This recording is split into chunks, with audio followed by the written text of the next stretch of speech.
Hello ছোট বন্ধুরা, আজ তোমাদের জন্য আছে জঙ্গল বুক পর্ব 10। এক বর্ষার দিনের গল্প। বনের গভীরে ঘন কালো মেঘ জমে উঠেছে। বৃষ্টি শুরু হতে না হতেই মোগলি, বালু আর বাঘিরা আশ্রয় খোঁজার জন্য ব্যস্ত হয়ে পড়ল। বাতাসে গাছের পাতাগুলো কাঁপতে লাগল, আর বজ্রপাতের শব্দে পুরো জঙ্গল কেঁপে উঠল। মোগলি বৃষ্টির ফোঁটাগুলো তার মুখে অনুভব করল আর আনন্দে হাত পেতে ধরল। সে বৃষ্টি ভালোবাসে, কিন্তু বালু আর বাঘিরা ততটা খুশি নয়।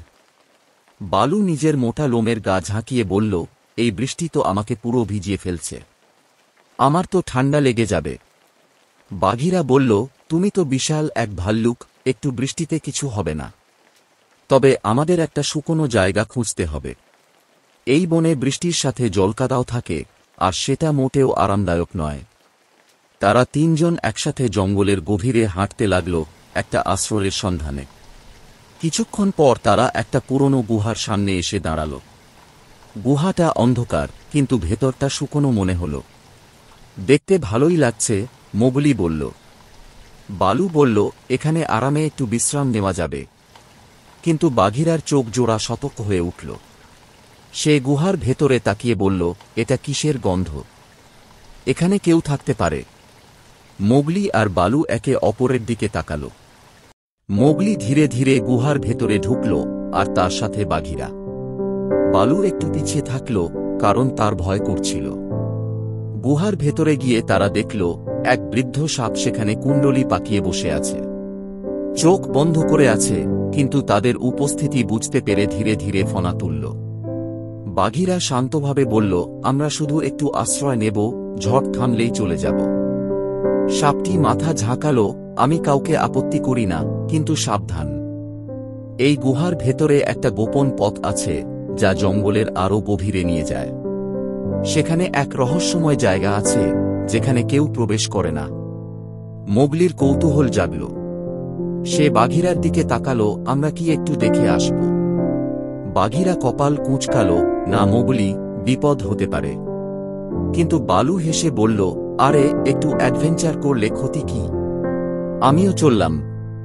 তিনজন মিলে গুহার অন্ধকার পথ ধরে হাঁটতে লাগল। কিছুক্ষণ পর তারা এক বিশাল প্রাচীরের সামনে এসে দাঁড়াল। সেখানে রহস্যময় চিহ্ন আঁকা ছিল। একটি অন্ধকার রাস্তা পাশ দিয়ে চলে গেছে। ওপাশে কি আছে? ওপাশে তারা ঢুকে গেল এক আশ্চর্য জায়গায়। সেখানে অনেক পুরনো ভাঙাচোরা মূর্তি, সোনার গয়না আর কিছু অদ্ভুত জিনিস ছড়িয়ে ছিটিয়ে ছিল। এ তো গুপ্তধন, বালু চেঁচিয়ে উঠল। বাঘিরা সাবধান করল, সাবধান, এখানে ফাঁদ থাকতে পারে। ঠিক তখনই তারা শুনতে পেল একটা গর্জন। মোগলি পেছনে তাকিয়ে দেখে বিশাল এক চিতাবাঘ তাদের দিকে তাকিয়ে আছে। আমার রাজত্বে অনুপ্রবেশ করার সাহস কি করে হল? চিতাবাঘটি গম্ভীর কণ্ঠে বলল। বাঘিরা বলল, আমরা কোনো খারাপ উদ্দেশ্যে আসিনি, কেবল আশ্রয় খুঁজছিলাম।